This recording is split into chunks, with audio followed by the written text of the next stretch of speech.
Y amén. Por favor, vamos a abrir nuestras Biblias en el libro Segunda de Samuel. Segunda de Samuel, capítulo 11. Yo tomé esta porción de la Nueva Versión Internacional. Y mantengamos ahí, en ese lugar, nuestras Biblias. Capítulo 11 de Segunda de Samuel. Segunda de Samuel, capítulo 11. ¿Listos? Dice la palabra de Dios. Vamos a leer todo el capítulo 11. En la primavera, que era la época en que los reyes salían de campaña, David mandó a Joab con la guardia real y todo el ejército de Israel para que aniquilara a los amonitas y sitiara la ciudad de Rabá. Pero David se quedó en Jerusalén. Una tarde, al levantarse David de la cama, comenzó a pasearse por las azoteas del palacio y desde allí vio una mujer que era sumamente hermosa. Entonces él mandó que preguntaran de quién era. Y le dijeron: se trata de Betsabé, que es hija de Elián y esposa de Urías el hitita. Entonces él ordenó traerla a su presencia. Cuando Betsabé llegó, él se acostó con ella y después de eso, ella volvió a su casa.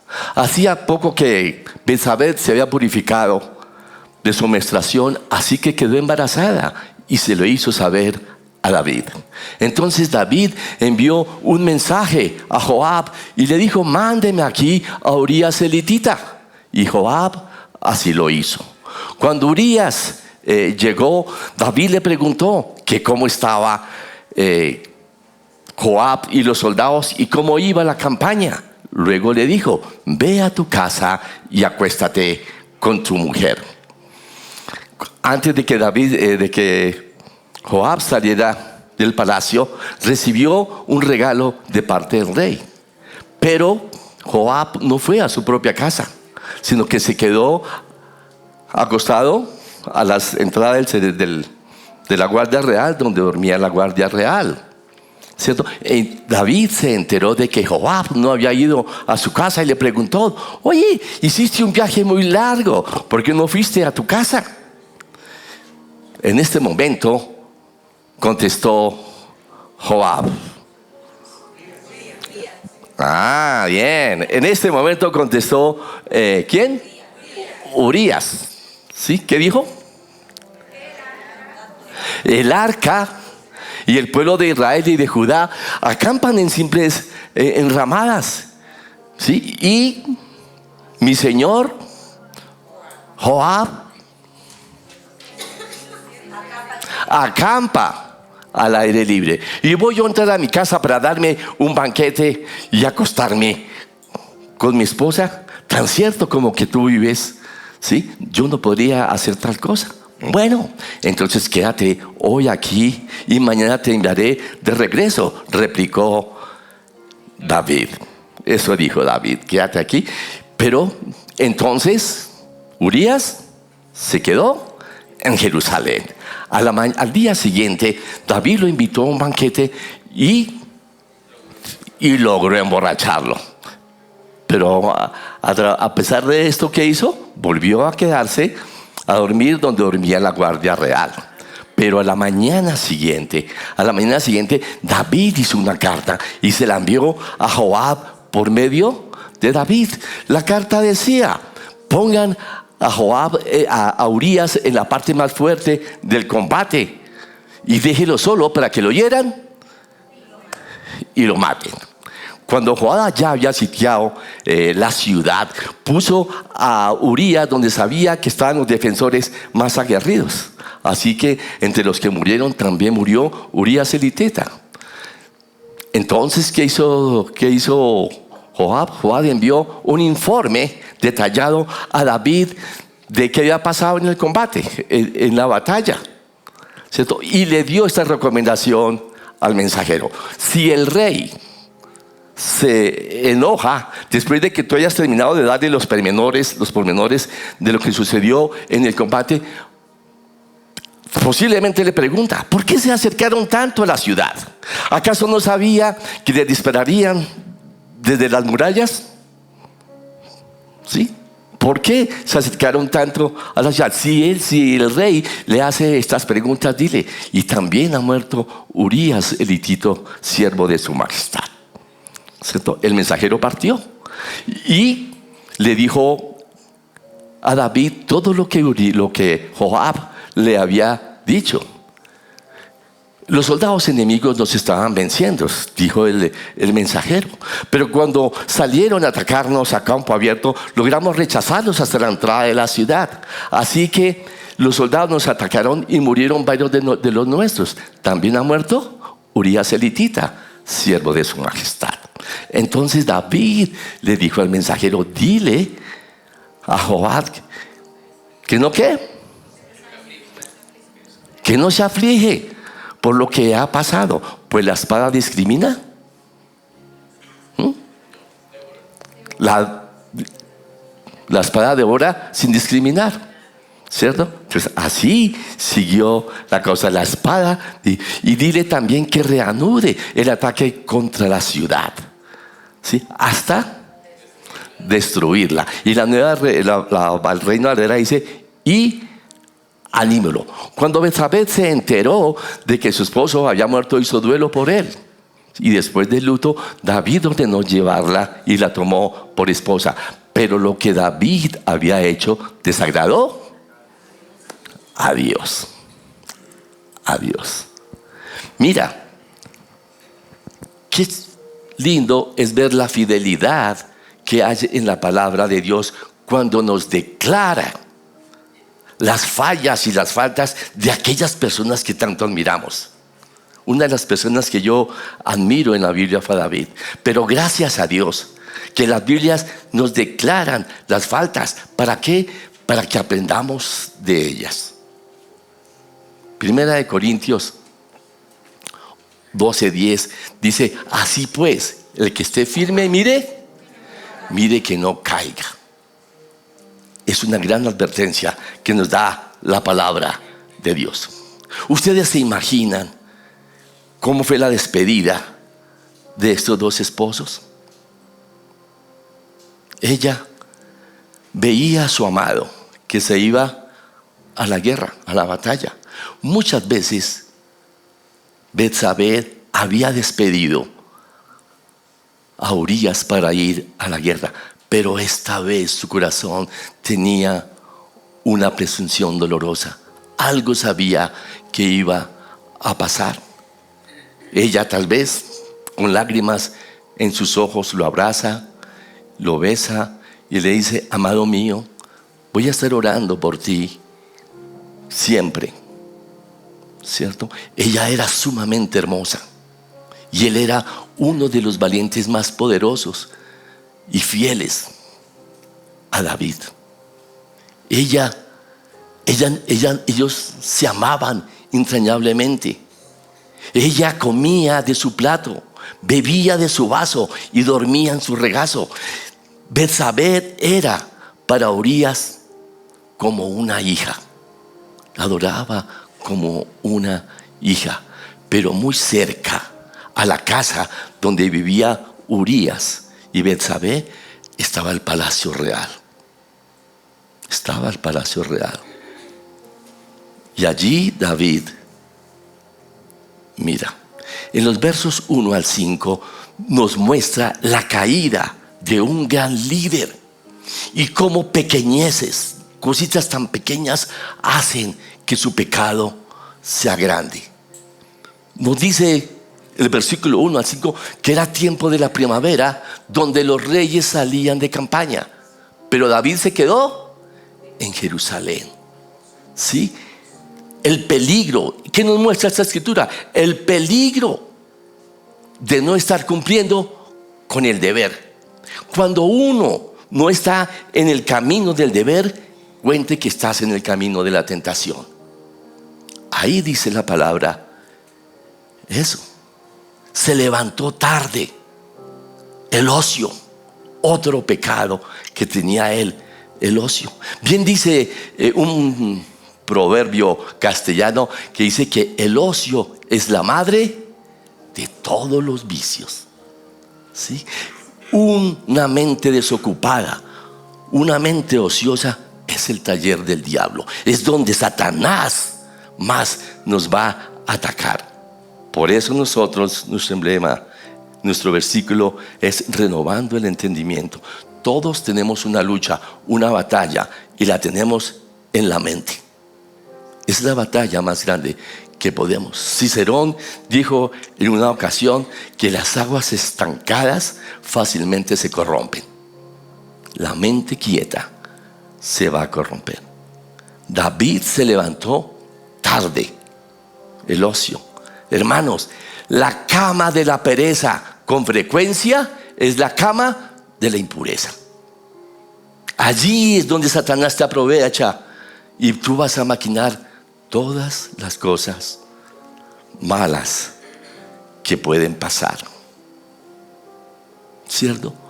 David se asomó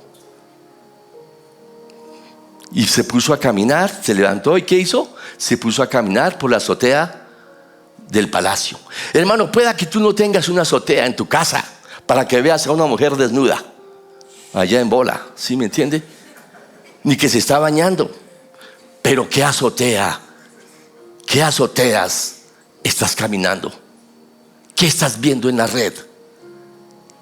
¿Qué páginas estás viendo?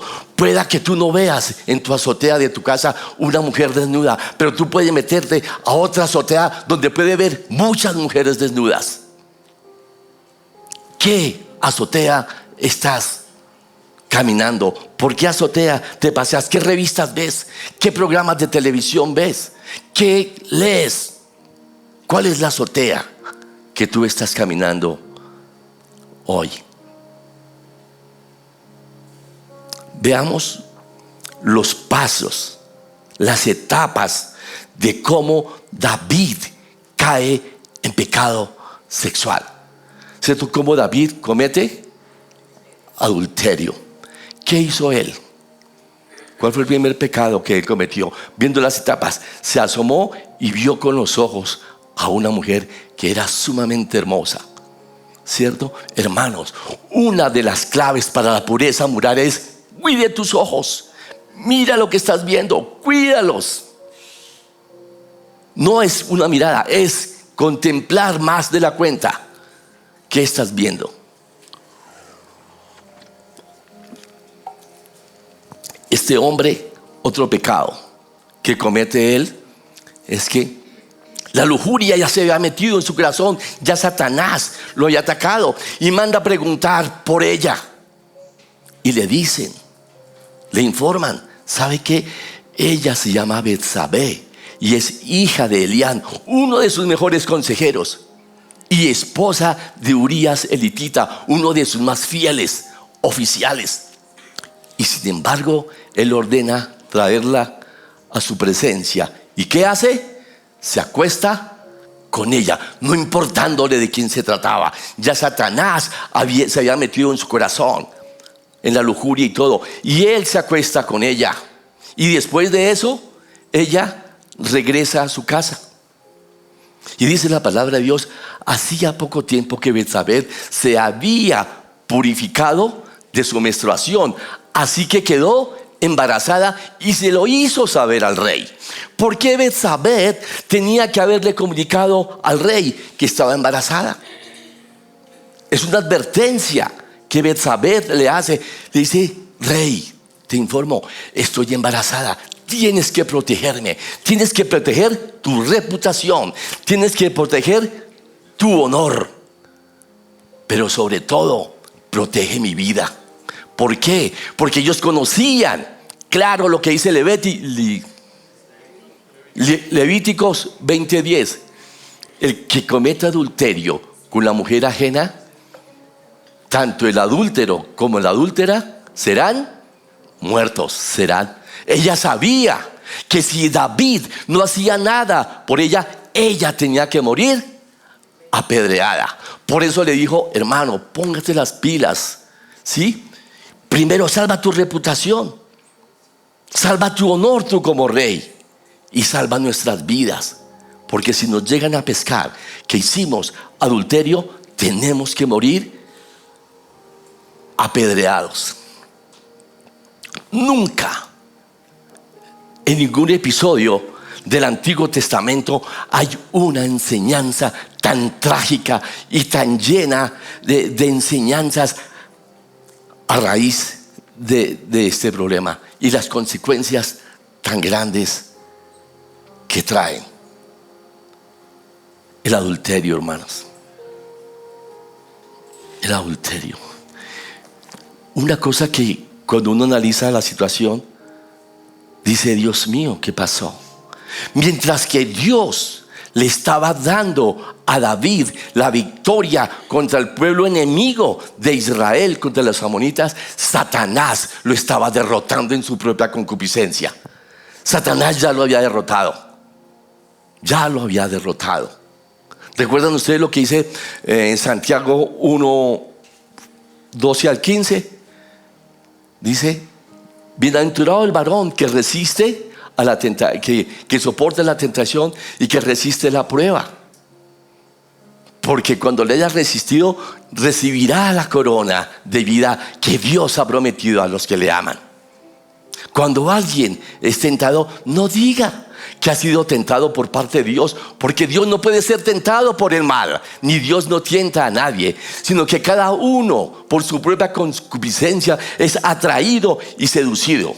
Entonces la concupiscencia, cuando concebe, da a luz al pecado, y el pecado, cuando es consumido, da a luz la muerte. Eso dice la palabra de Dios, Santiago 1, 12 al 15. Hermanos, la palabra de Dios es muy clara en cuanto a este pecado. Y nadie, ni tú ni yo, estamos exentos de caer en adulterio. Ni siquiera un hombre conforme al corazón de Dios lo pudo hacer, como fue David. No lo pudo hacer. Por eso, la responsabilidad que tienen ustedes, esposas, oren por sus esposos para que nos guarde en esta área. Jeremías 5:8 dice: como caballos recién alimentados, cada cual relinchaba buscando a la mujer de su prójimo. Oren, esposas, para que sus esposos no relinchen buscando a la vecina.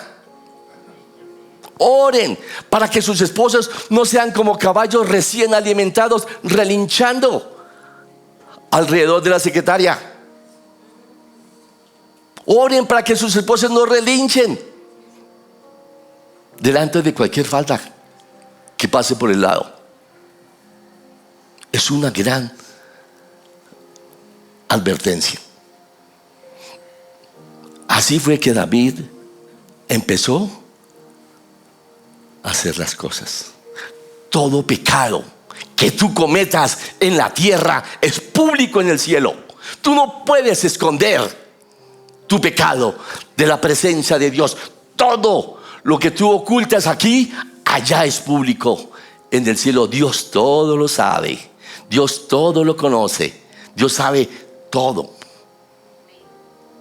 Ojalá pudiéramos predicar, ojalá el domingo entrante pudiéramos hacer la segunda parte, que es el 12, capítulo 12, donde pasan las consecuencias de que eso. Y cuando David escribe en el Salmo 100, en el 139, y podemos ver cuándo y por qué ocasión se escribieron los salmos. Si tenemos la oportunidad de hacerlo dentro de 8 días, será muy chévere, porque ahí podemos ver hasta 7, 8, 10 salmos y por qué los escribió David y cuándo fue la ocasión que los escribió.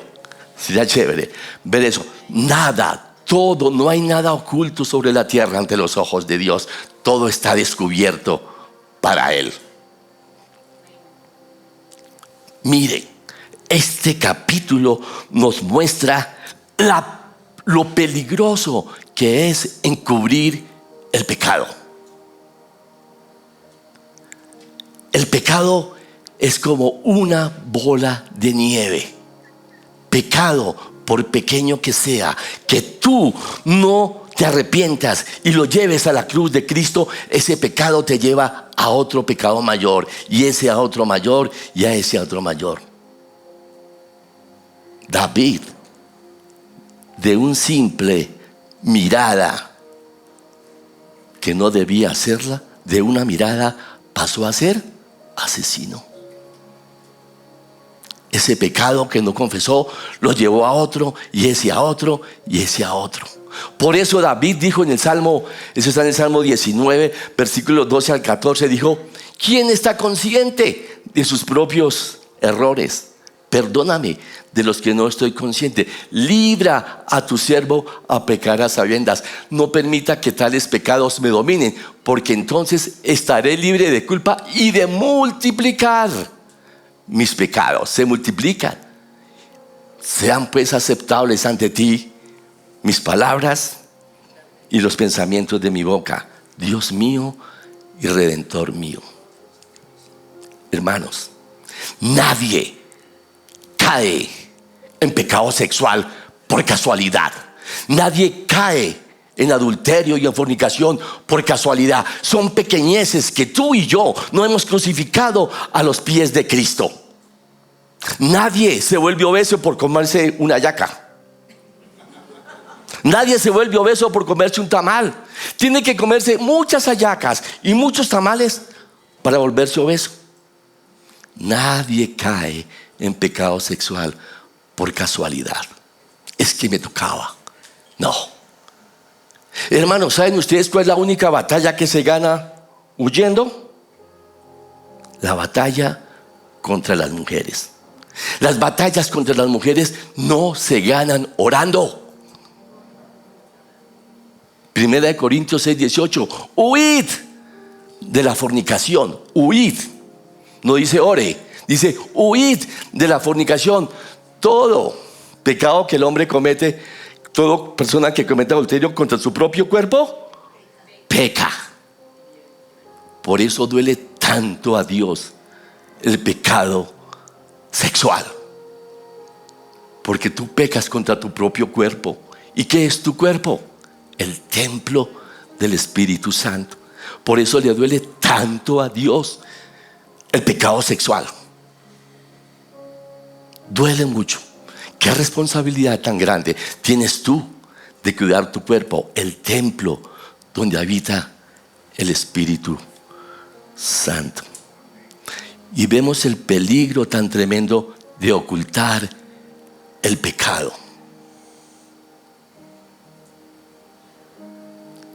David, ¿cómo trató de encubrir el pecado? ¿Cómo trató de cubrir sus faltas? Hizo 3 estrategias.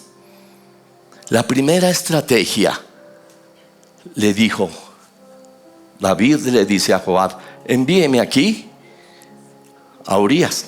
Y cuando Urías llegó, él le preguntó: oye, ¿y cómo están Joab y los soldados? ¿Y cómo está la campaña? Y luego le dijo: vete a tu casa y acuéstate ¿con quién? Con tu mujer. La primera estrategia de David para encubrir su pecado. Un hombre conforme al corazón de Dios. Dijo: hermano, vete a tu casa y acuéstate con ella. Así, si tú te acuestas con ellas, pues el embarazo que tiene, suave, digámoslo ya, es de Urías. Pero fracasa el primer intento, porque dice la palabra de Dios: en vez de irse a su propia casa, durmió a la entrada del palacio donde dormía la guardia real. Fracasó el primer intento. ¿Por qué? Porque Urías no fue a quedarse a su casa. Entonces David dice: hijo de mancha, primer intento, bailo. Ya, pero tengo que hacer algo para que él se acueste con ella y salgamos de este embrollo, de ese chicharrón tan tenaz que tenemos. Entonces hace el segundo intento. Dice: y a la mañana siguiente David hizo un banquete e invitó a Urías. ¿Y lo qué? Y lo emborrachó. Segundo intento. Dijo: si este man se emborracha, solo le dan ganas, póngale la firma. Entonces dijo: lo emborrachó y dijo: yo sé que este borracho va y busca a su mujer, y si se acuesta con ella, salvada la situación. Pero volvió a fracasar, porque Urías volvió a dormir a la entrada del palacio donde dormía la guardia real. Y luego David intenta la villanía más grande que un hombre conforme al corazón de Dios puede hacer. Cometió la cosa más desagradable y más baja que un hombre puede cometer. Mismo David, como ya vio que no se acostó con ella, ni que borracho fue a ella, ¿qué hizo? Planeó su propio asesinato.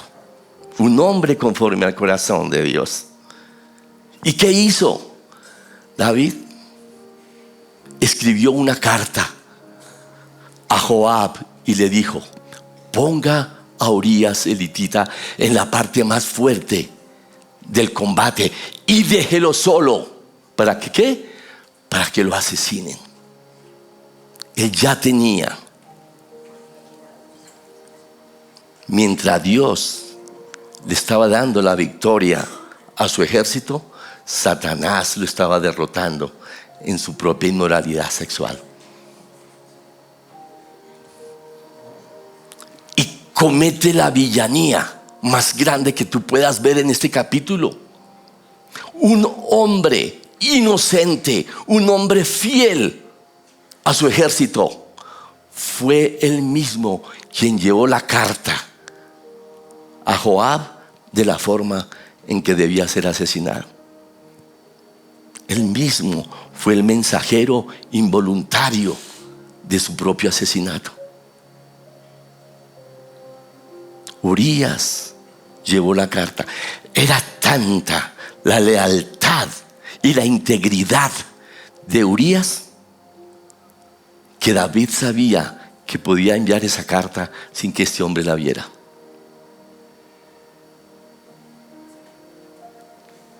Uno dice: increíble que haya llegado hasta este extremo.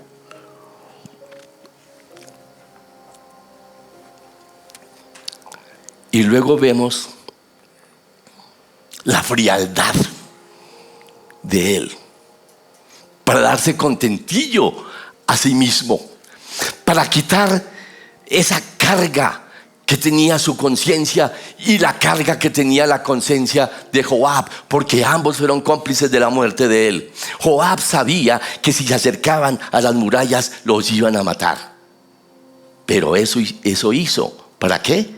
Para que Urías muriera. Esto es tremendo.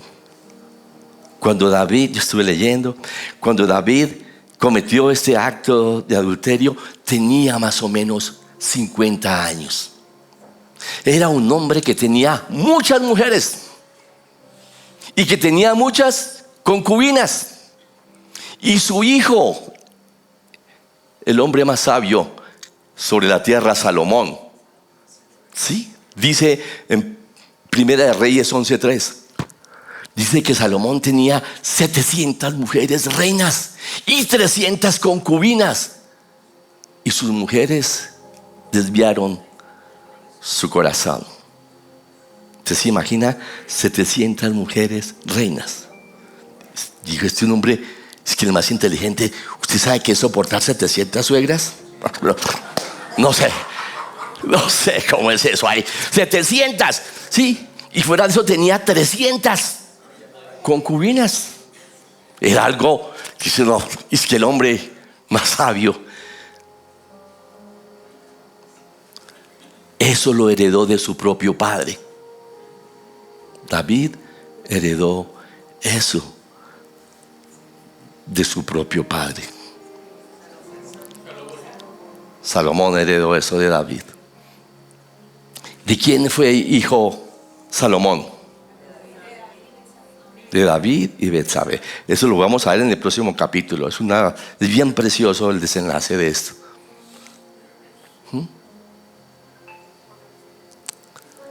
Pero él se da un contentillo, una falsa que es lo que muchos hacemos cuando encubrimos nuestro pecado. ¿Qué le dijo David al mensajero?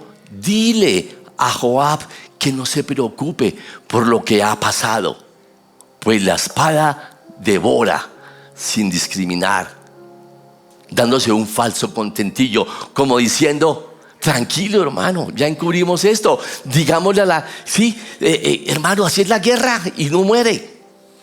Pero eso había sido planeado por él. Era una falsa esperanza, una falsa paz. Y aquí también podemos ver el peligro que tenemos tú y yo con el abuso de la autoridad. Este hombre empleó su autoridad, su influencia, para salvarse a sí mismo y acabar con otros, a pisotear a aquellos que le han sido fiel a su causa. ¿Han visto esto en gobiernos? ¿Han visto esto? Cuando la autoridad abusa y mata a aquellos que han sido fieles a su causa. La responsabilidad de un líder es velar por la seguridad y el bienestar de los que le siguen, no de matarlos y de acabarlos como hizo David. Este capítulo, gracias a Dios que la Biblia es muy sincera en declarar las faltas de aquellas personas que amamos tanto y que a veces hasta aplaudimos. ¿Por qué? Porque para eso se escribieron estas porciones de la Escritura, para enseñarnos, para ver. Salomón, que tuvo 700 mujeres, reinas y 300 concubinas, escribió acerca de este grave pecado. Eso está en Proverbios 6, Proverbios 6, versículos 20 al 35. Y el capítulo 7 sigue hablando de eso, pero tomemos los últimos versículos. Y David advierte, Salomón advierte sobre el adulterio. Un tipo que fue más adúltero que cualquiera, ¿sí no? Y él, hermano, si este hombre tuvo 700 mujeres y 300 concubinas, este versículo nos da a entender que si un hombre, si tú no te complaces con la mujer que Dios te dio, con tu única mujer, no se complace con muchas. Deleítate, dice la palabra, con la esposa de tu juventud. Hónrela. No busque afuera lo que tienes adentro. No busque afuera lo que no quieres allí. Salomón, cuando escribió acerca del adulterio, allá en el capítulo 6, versículos 20 al 35, y las últimas porciones del capítulo 7, dijo: hijo mío, obedece el mandamiento de tu padre y no abandones la enseñanza de tu madre. Grábatelos en el corazón y cuélgatelos al cuello. Cuando camines, te servirán de guía. Cuando duermas, vigilarán tus sueños, y cuando despiertes, hablarán contigo. El mandamiento es una lámpara y la enseñanza es una luz, y la disciplina es el camino de la vida. Te librarán de la mujer malvada, de la mujer adúltera. No pongas tus ojos, no pongas tu corazón en su belleza, ni te dejes cautivar por su belleza ni por sus labios. Pues la ramera, dice Salomón, pues la ramera va tras un pedazo de pan, pero la adúltera va tras el hombre que vale la pena. Va tras el hombre que vale la pena. Y dice él: ¿puede alguien echarse brasas sobre el pecho y no quemarse la ropa? ¿Puede alguien caminar sobre brisas y no quemarse los pies? Pues tampoco el que se acuesta con la mujer ajena puede tocarla y quedar impune. Duro. Si tú tocas una mujer ajena, tu pecado no va a quedar impune. Pues tampoco el que se acuesta con la mujer ajena puede tocarla y hacer con ella lo que quiera y quedar impune. Tampoco se desprecia al ladrón que roba para mitigar su hambre, pero si lo atrapan deberá pagar 7 veces lo que se robó, así sea todo lo que cuenta. Porque los celos, porque solo va a recibir golpes y vergüenza. Porque los celos del esposo se abrirán sobre ti y él no perdonará el día de la venganza. Y no se contentará con muchos regalos. Cuando tú cometes adulterio, tú puedes llenar a tu esposa de regalos. Eso no la va a satisfacer. ¿Sí? Nadie se complace ni quita el pecado por decirle muchas cosas. Y al final del versículo 7 dice: hijo mío, escúchame, escucha mis palabras, no desvíe tu corazón por sus caminos, ni te desvíes por tus sendas, porque muchos han muerto por su causa, innumerables son sus víctimas. Su casa va camino al sepulcro y conduce a la muerte. Qué advertencia tan tenaz. El adulterio, la inmoralidad sexual. Mire, hermanos, si tú te amas, el mejor bien que tú puedes hacerte a ti mismo es: vivas lejos de este pecado, vivas lejos del adulterio. Pídale a Dios. ¿Qué hay que hacer cuando se nos presenta la cosa de adulterio? ¿Qué hay que hacer? Huid. Ahí no dice orar. ¿Tú te imaginas ahí usted con la secretaria, y la secretaria hay que se sale entre los chiros y empieza a quitarse la ropa y tú: ay, Señor, quita de mí esta tentación? No hay que orar. ¿Qué hay que hacer? Huid. Porque si tú no corres, ¿sabes qué? Tú terminas diciendo: bueno, Señor, hágase tu voluntad. Hay que salir, ¿es qué? Huyendo, hermano. Si tú te quedas a orar, caes. ¿Recuerda lo que hizo José? Él oró. Hace más salió corriendo. Por eso de hoy en adelante vamos a ver tantos hombres de las villas corriendo. Uy, hermano, ¿y qué? No, hermano, es que imagínate que estaba allá estaba ahí con la secretaria y ella quería que yo le hiciera jujuy y me tocó salir embalado, hermano. Por eso vamos a salir. Si tú, el mejor bien que tú puedes hacerte en tu vida es: apártate lo más lejos que pueda. Gózate con la esposa de tu juventud. Si tú no te gozas con la esposa que Dios te dio, no te vas a gozar con ninguna. Son cosas que Satanás mete en tu mente. El adulterio, hermano, es un pecado que arruina. Y no solamente arruina el alma del que comete el adulterio, sino que también arruina el alma de su cómplice. El adulterio te arruina. Si tú quieres ver ruina en tu casa, comete adulterio. Yo fui empresario y conozco amigos que fueron amigos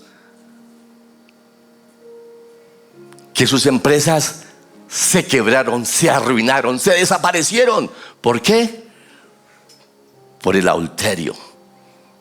No queda impune, dice la palabra de Dios, el que comete adulterio.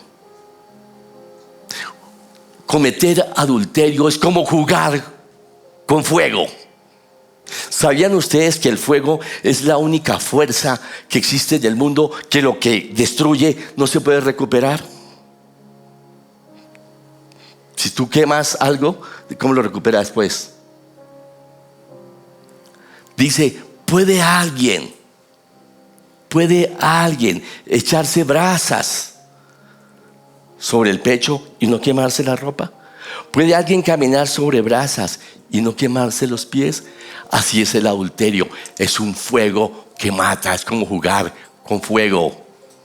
Y Dios nos está haciendo una advertencia muy grande. El adulterio te conduce a la muerte. Si tú cometes adulterio, hermano, miras a lo que dice la palabra de Dios. Dice el adulterio, dice la palabra de Dios, que la casa de la adúltera conduce al sepulcro y conduce a la ruina. Hermano, hoy en día los cementerios son testigos de esta situación. Miles yacen en el cementerio por haber puesto sus manos donde no tenían que ponerlas. Ay, que porque lo mató, no, que porque se metió con la mujer y ¡pa! Porque hizo esto y lo otro.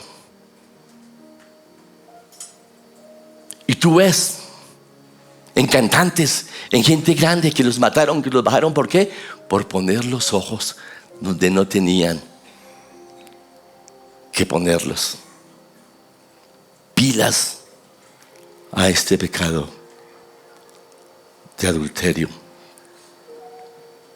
No hay nada que más traiga dolor al corazón de Dios que el pecado sexual, porque estás ofendiendo a su propio templo. El que comete adulterio contra su propio cuerpo, peca. El adulterio no solamente arruina tu vida, arruina la vida de tus hijos, arruina la vida de tu descendencia. Lo vamos a ver en el capítulo próximo. Las consecuencias tan tenaces que tuvo David, adulterio. Se acostaron hermanos con hermanos, asesinatos entre los mismos hermanos. ¿Por qué? Por causa del adulterio, por causa del pecado sexual. Tú te preguntas, ¿por qué mi negocio no funciona? ¿Por qué mi hogar ¿Por qué es que yo le hago y le hago? ¿Cómo andas en tu parte sexual? ¿Qué azoteas estás viendo? Y luego sí pregúntese. Dice Dios que el que comete adulterio no queda impune. Todo pecado que tú no lleves a la cruz de Cristo se te va a multiplicar. Y otra cosa grave del adulterio es que da pie para que los enemigos de Cristo blasfemen de su nombre. ¡Ay! Mire, el cristianito y el pipiloco. Mire, el cristianito dan ocasión para que la gente blasfeme del santo nombre de Cristo, el santo nombre de Dios. Hermanos, esta es una reflexión que nos hace entender y recapacitar sobre la importancia de alejarnos de aquellos pecados que nos arruinan. Por eso la Escritura nos declara estas faltas de aquellos que nosotros admiramos. ¿Para qué? Para nuestra enseñanza, para nuestro bienestar, para la gloria y honra de Dios y para el bienestar de cada una de las familias. No olvides, todo pecado que tú cometas aquí en la tierra y lo ocultes, en el cielo es público. Allá se ve todo. Urías fue mejor borracho que David sobrio. David, estando sobrio, intentó matarlo. Urías borracho, siguió atento a su fidelidad y volvió a dormir allí donde debía haber muerto. David fue mejor como siervo que como rey. David como siervo temó matar a su máximo adversario, que era Saúl, pero como rey mató a su más fiel y admirable compañero de milicia, aquel que lo defendió, aquel que lo guardó. Así que tenemos que tener en cuenta esto. Quiera Dios, los invito para el próximo domingo. Yo no sé, voy a decir al pastor, qué pena, pero predico otra vez. ¿Sí? Y vemos la secuencia. Es precioso el desenlace de todo esto que pasó en 2 de Samuel, versículo 12, y vamos al capítulo 13, cuando David dijo, ¿sabe qué dijo David? ¿Qué pensó en su corazón de su falsa esperanza? No, chévere, ya este man está muerto. Ya lo del embarazo, chévere, porque ¿quién va a saber que fui yo? El difunto fue el que la embarazó, ¿cierto? Pero no tuvo en cuenta que hay alguien que lo estaba viendo. Y que por eso el final del capítulo dice que con el tiempo Betsabé le dio un hijo, pero lo que David hizo desagradó a Dios. Bendito Dios, te damos gracias en esta mañana por tu palabra, Señor, a nuestras vidas. Gracias, Señor, por lo que tú has hablado hoy. Yo te pido, Señor, que limpie mi pensamiento. Señor, gracias por la advertencia que me haces, Señor, del peligro de este pecado tan grande.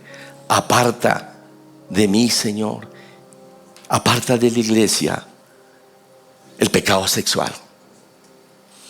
Quiero honrarte y glorificarte con mi cuerpo, porque este es el templo del Espíritu Santo.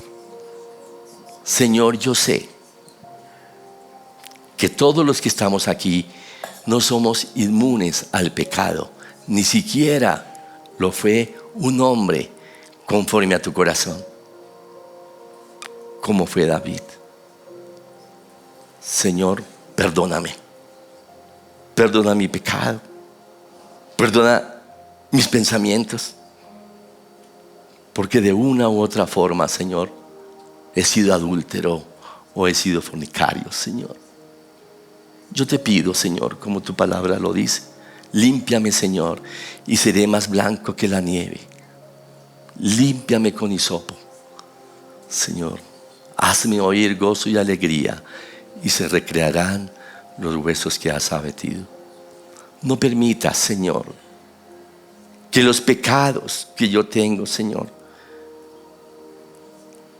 se multipliquen. No permitas, Señor, sino que yo vaya a tu cruz, los confiese y me aparte para obtener el oportuno socorro. Tu palabra me dice que el que confiesa el pecado y se aparta alcanzará la misericordia. Y tu palabra me dice que si yo confieso mi pecado, tú eres fiel y justo para limpiarme de ese pecado y limpiarme de toda maldad. Gracias, Señor. Gracias, Señor. Y te pido que tu sangre preciosa limpie mi cuerpo. Señor, quiero hacer una promesa hoy. Quiero decirte, Señor, que mi cuerpo te alabará y mi cuerpo te glorificará. Si he cometido estos pecados, Señor, si los estás haciendo, bórralos, Señor, y apártame ahí. Dame la fuerza necesaria. Tú no das una tentación que yo no pueda soportar. Tú das juntamente la salida para esto. Te alabo y te bendigo en el nombre de Cristo Jesús. Amén, amén. Dios les bendiga, hermanos. Un aplauso para el Señor. Dios hoy nos invita a poner en práctica el mensaje que acabamos de escuchar y enseñarlo a otros en nuestras reuniones familiares. También los invito a que nos sigan a través de nuestras redes sociales, YouTube, e Instagram. Hola familia, recuerda que cada diezmo y cada ofrenda es una semilla de amor, gratitud y obediencia para Dios. Tus diezmos y ofrendas ayudan al sostenimiento de la iglesia en Bogotá, obras sociales, y también apoyan actividades, eventos, ayudas y el crecimiento continuo del ministerio y la obra de Dios. La palabra de Dios dice: cada uno dé como propuso en su corazón, porque Dios ama al dador alegre. Queremos darte tranquilidad. Cada ingreso es contabilizado, administrado y supervisado con responsabilidad y transparencia. Puedes dar tus diezmos y ofrendas en efectivo o por transferencia bancaria a la cuenta de ahorros del banco AB Villas. También puedes realizar tus pagos en Mercacentro, Carulla, Éxito, Reval, Surtimax, Efecti e Interrapidísimo. Gracias por sembrar con fe, amor y confianza. Juntos seguimos extendiendo el reino de Dios.